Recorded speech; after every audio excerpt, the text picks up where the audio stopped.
Sa kabila ng balasahan at pagkakasibak sa ilang kawani ng Bureau of Customs, nagpatuloy pa rin ang operasyon ng ahensya ngayong araw.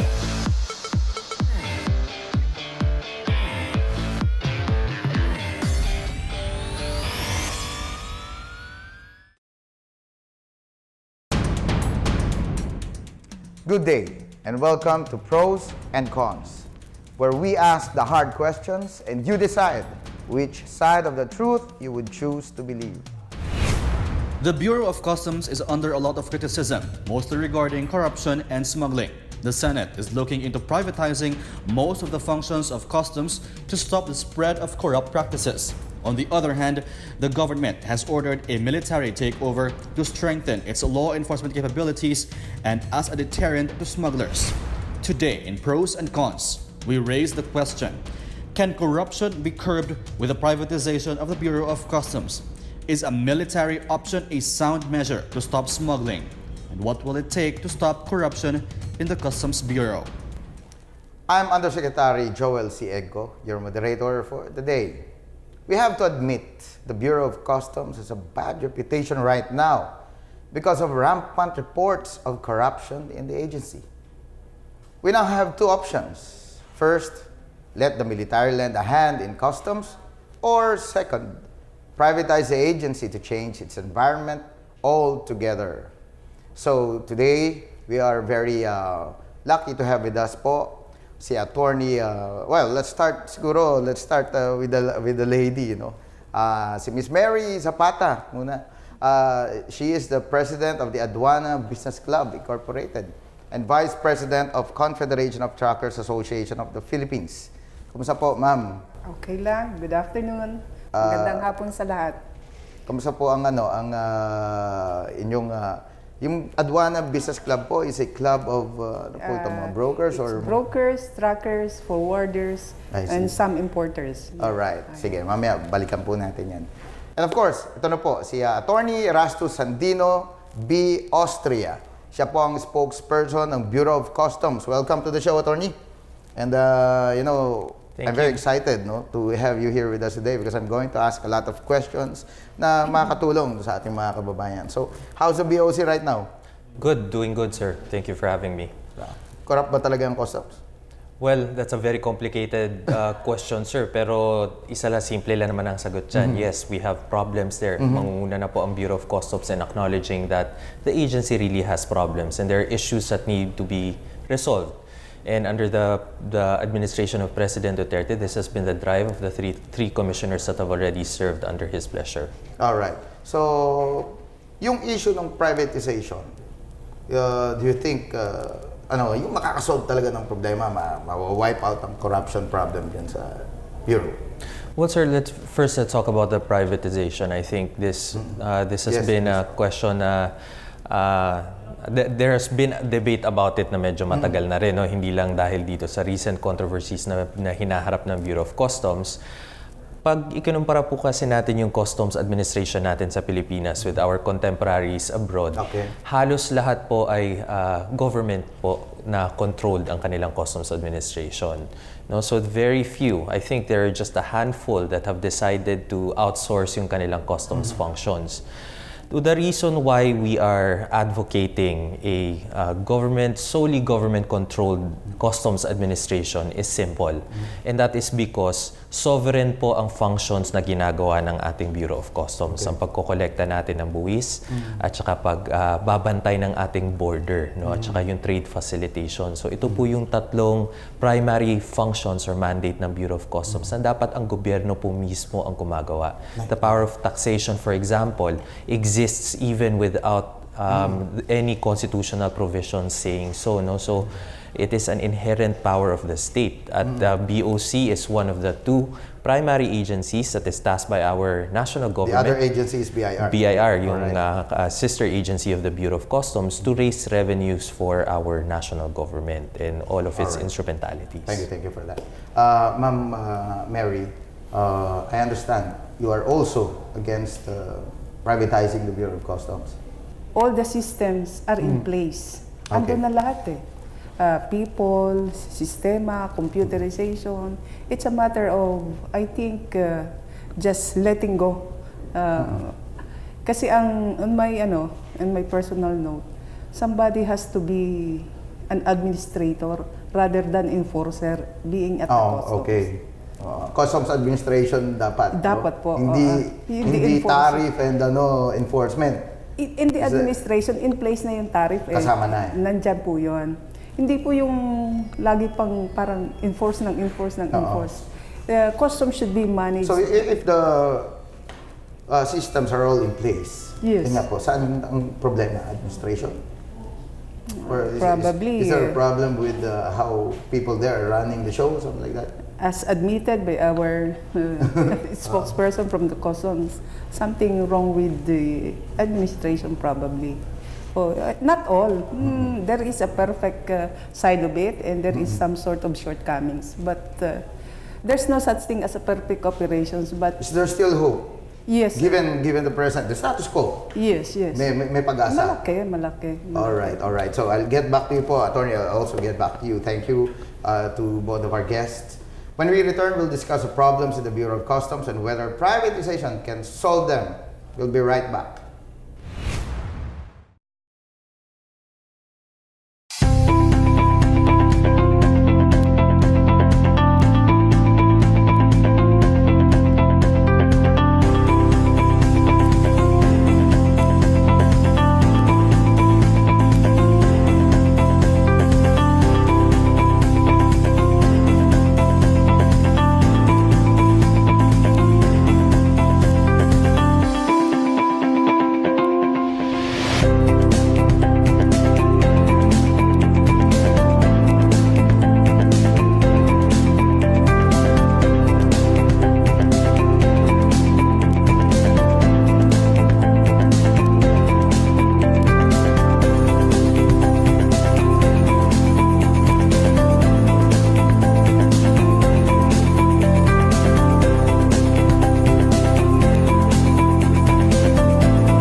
We're back on pros and cons. Let's begin today's discussion.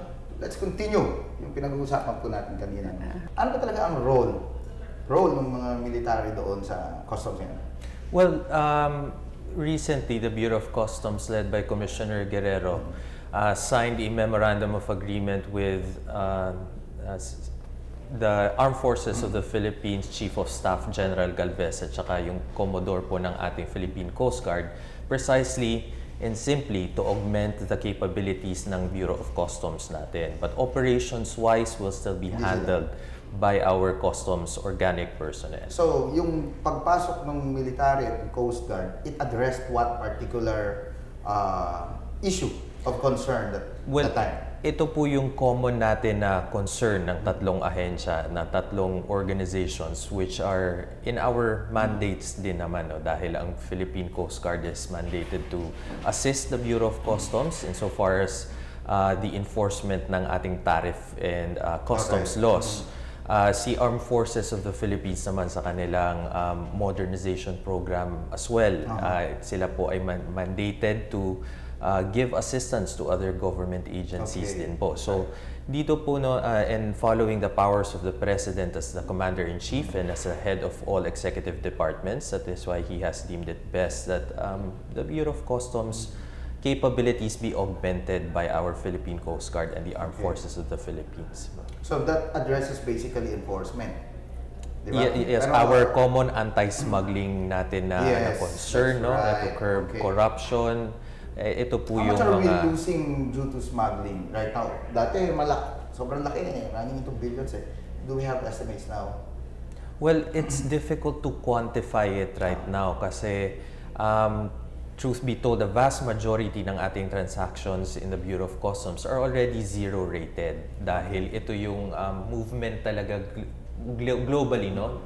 Not just in the ASEAN, na lahat ng taripa, majority in the ASEAN Harmonized Tariff Nomenclature, zero na ang rate. So what we collect is excise as well as VAT. So ang tariff po kasi at saka duty is considered as a trade barrier. And ang movement ng lahat ng economies because of globalization is to remove all of these trade barriers in all forms. So pati po yung ating dating nako-collect na from traditional duties and taxes ay minimal na lang din siya today. So this and yung among We're other practically opening up our markets, di ba? that is right. So, and does it follow na, is it, well, parang pag nag-open ka ng market, you also become, what's this, parang susceptible ka to smuggling. Hindi naman. It doesn't, well, it shouldn't follow, no? It shouldn't follow. It shouldn't follow. That is why napaka-unique actually ng function na trabaho ng Bureau of Customs. And this was observed by our international counterparts as well as by the World Bank themselves, no? Na sabi nga nila, there is a unique challenge all the time kapag ini-enforce natin ang trabaho sa Customs Administration, not just BOC Philippines, dahil kailangan mong balansahin on the one hand ang trade facilitation, on the other hand naman ang iyong border security functions dahil ikaw rin ang tagapagbantay ng lahat ng ports of entry mo, be it a seaport or an airport, no? So parang paminsan magkabilang panig yung different opposite sides, and the challenge for a successful customs administration is to balance both things, no? At dahan-dahan na itataas din natin ang level of compliance ng ating stakeholders. Because corruption, let's talk about that, it happens because the environment allows it to happen and allows it to thrive. No? Yes. So for as long as meron tayong kasamahan sa gobyerno sa Bureau of Customs that will allow it na kahit non-compliant si stakeholder at pag si stakeholder naman din ay mababa ang level of compliance, then magpapatuloy yung ganun na sistema. So there has to be a slow and steady methodical reform agenda that will be put in place. At hindi naman natin kailangan humugot kung saan-saan pa dahil ang dami na rin customs administrations worldwide na slowly they have been able to reform and modernize their customs admin. No? That's good. Ma'am, matagal na po ba kayo dyan sa aduana? Yes, we've been practicing for 39 years. 39 years. Yeah. And what makes our bureau now different from before? On the issue of corruption, I think mabago lang yung attitude ng mga tao dyan. Okay. That will be the best cure ever. Meaning, attitude ng mga tao. Ano po ba attitude ng mga tao sa customs? Well, magkaroon sana ng sense of nationalism, na sense of service talaga. Secondary na yung mga personal interests. It should be the best attitude. Meaning, yung tinatawag na, well, quote-unquote, culture of corruption daw doon sa bureau ay because of, personal needs, desires. Something like, is that what you were talking about? And kasi i-reform mo yung mga tao. The attitude itself The talaga. attitude. Kasi if it will work well, the attitude, I think the set goal of the BOC is so easy to achieve. Kasi kung ang uunahin muna is the goal of the BOC rather than their personal goal, I think Walang problema. Walang problema. I see. So, naka-experience ba kayo ng kinarap kayo dyan? I have to ask this, no? I cannot deny because it's confirmed already by our group. Wag na natin detalye. But of course, we all admit that the problem really exists, no? So there is something wrong in the agency. That's why the president has been doing everything he can within his powers to address that. And addressing nga is making use of the military, seeking the help of the military. Say something wrong with the transaction. There is a ready measure of how to cure or how the penalty will be. Mabilis kasi ang nun eh. It's totally the decision lies on the hand of the collector. Okay. It's really mandated naman at the Customs Tariff Code that the port operation really lies on the hand of the collector. Talaga nung mga panahong yon, it was given solely to the discretion of the collector. Okay. Walang masyado ng mahabang iniikutan. So it's bureaucratic red tape pa rin. And he is really taking responsibility of it. And how about now? Well, at least the previous customs administrators natin.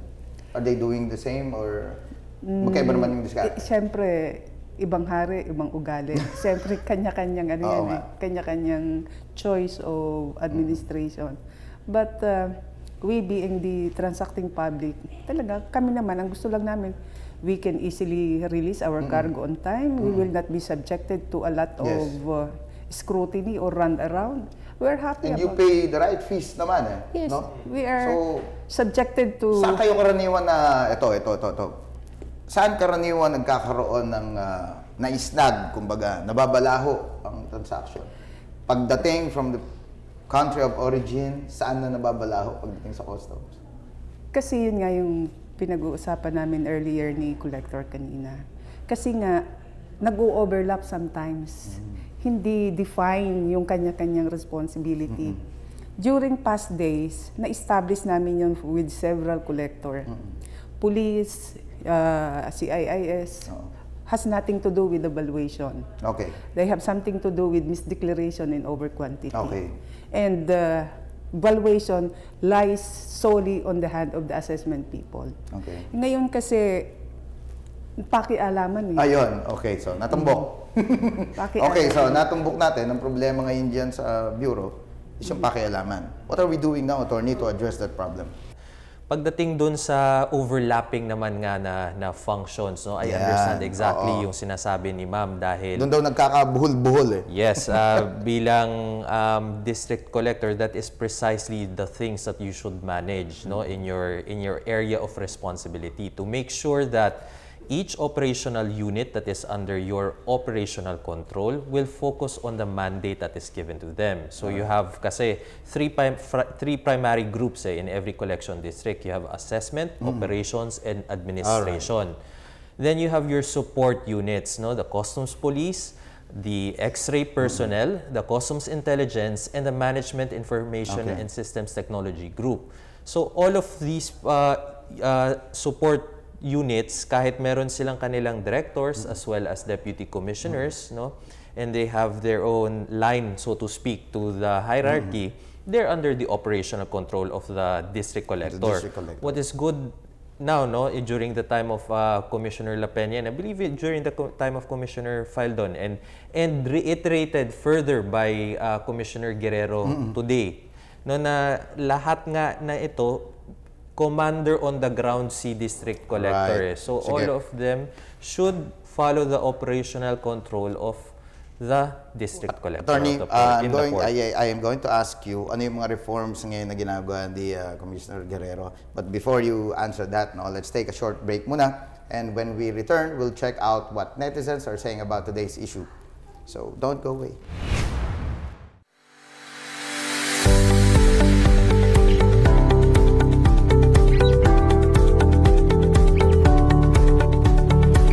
In an archipelagic country like the Philippines, ships are primarily responsible for linking islands and for moving people, goods, and services from one place to another. Efficient domestic shipping services spur economic growth, thereby contributing to the generation of employment opportunities towards the realization of inclusive growth for all Filipinos. During the dawn of Philippine history, trade happened in river banks and on inter-island borders, a great example of which is the border trade that flourished in Mindanao and in Malaysia.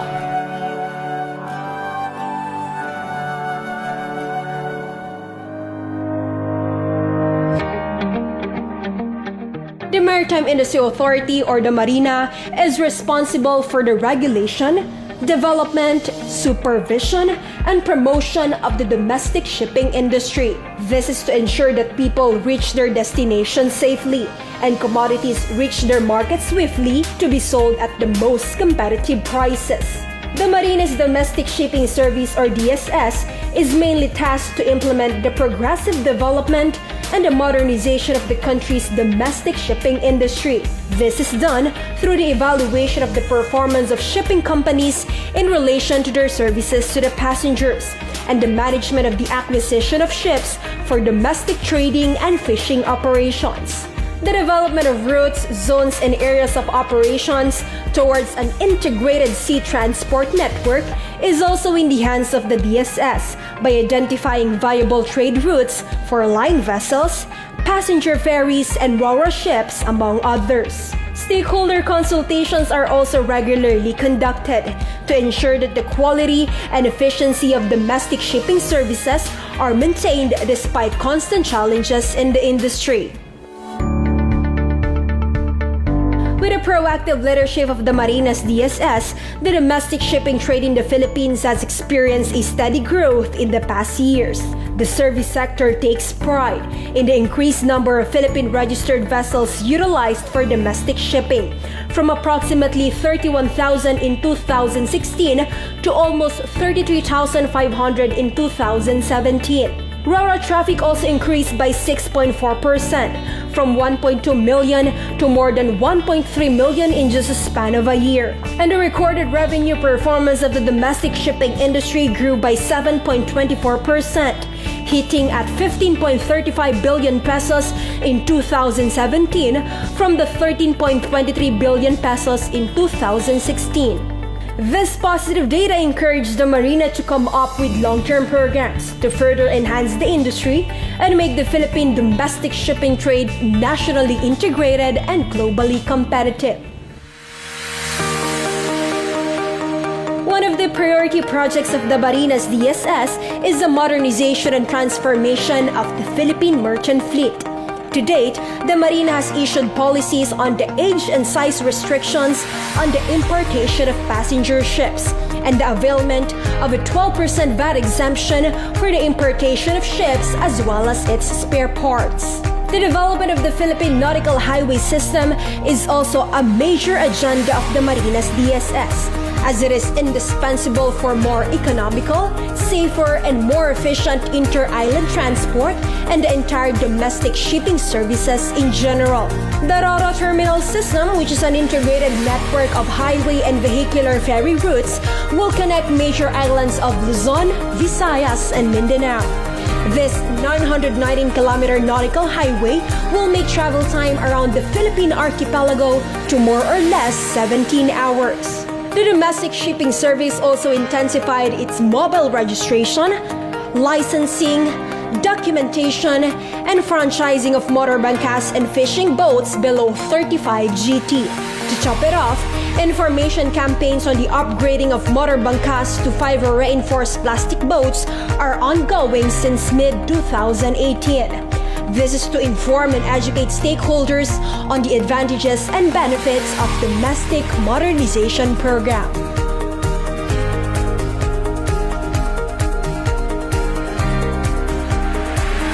The domestic shipping industry plays a significant role in projecting the image of the Philippine maritime industry to the world. With innovative plans and programs in hand, the Marina is all geared towards enhancing the Philippine shipping trade, one vessel in one island at a time.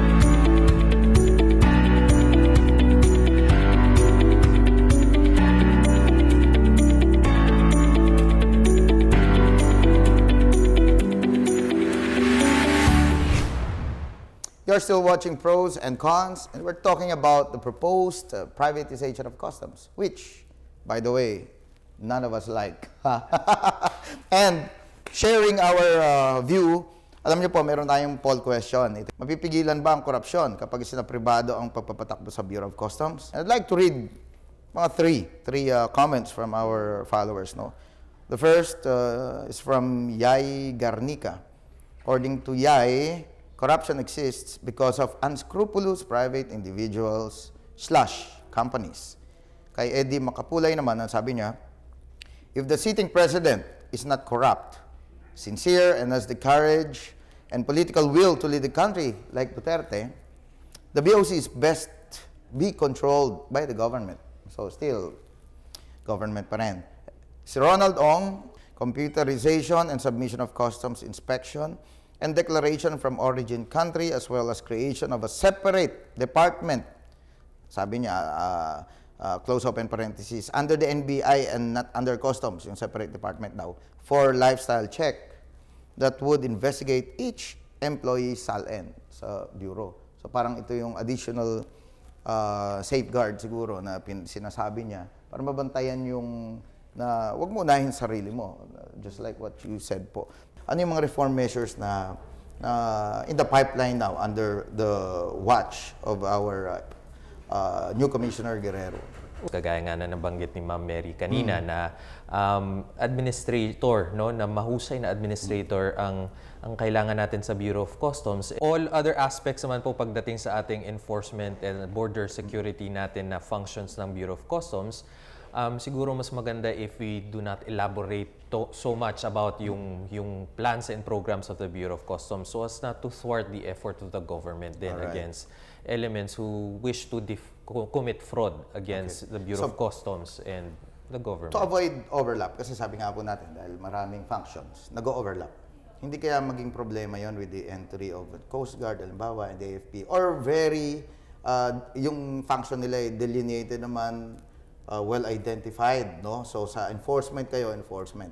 And they don't get to intervene or intrude in other matters. That is correct, no? Okay. So it will be properly outlined yung kanila magiging participation and functions as an augmenting force sa Bureau of Customs to ensure that there will be no redundancies nor overlaps sa I see. ating So that's good. sa day-to-day na functions natin.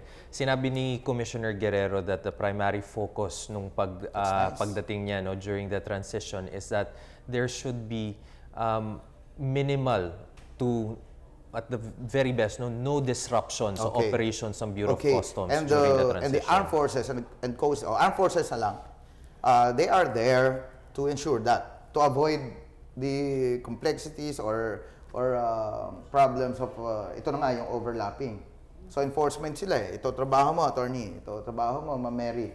Huwag na kayong magtalo kasi gawin mo yung trabaho mo. Is that the correct way to put it? Na andyan military to ensure that. I would say so, sir. And furthermore, to also safeguard yung integrity ng service, no, in the sense na nababantayan natin both the stakeholders as well as yung ating personnel to make sure that everybody does their job and they do it very well. Hindi They kaya do it sila right. makorap? Well, I do not think so, sir. I don't think so. With due respect to our organizational Yes. partners from the Philippine are- Coast Guard and the Armed Forces Yes, of they the are very Philippines. professional now. I covered the defense beat for a very long time. Iba na talaga yung ngayon. So kayo po, Ma'am Mary, are you optimistic about all these things, no, na masosolve yan? Like the entry of the military. Okay, let's not talk about privatization anymore because it seems, no, even yung ating mga kababayan, ayaw talaga nila. Baka mas maging komplikado pa. So, pero with all these things na nandyan na, tingin nyo mababago? We have a high hope with with Commissioner Guerrero, another military man. Ang aming hope, we being stakeholders, is magaling sila sa intelligence. Yan. So, what we suggest is yung profiling talaga, gawin nila. Profiling with the importer, with the broker, with the tracker, and with the people. Kasi, yun ang napakahirap eh. Dahil Profiling, meaning, bakit po? nag-generalize lagi eh, di ba? Corrupt, laging ganon. Pero hindi naman lahat corrupt. So, if mapoprofile nila by best effort in the intelligence network, alam na nila who is itong portion Who's na ito. on the take and who's not. Yeah. No?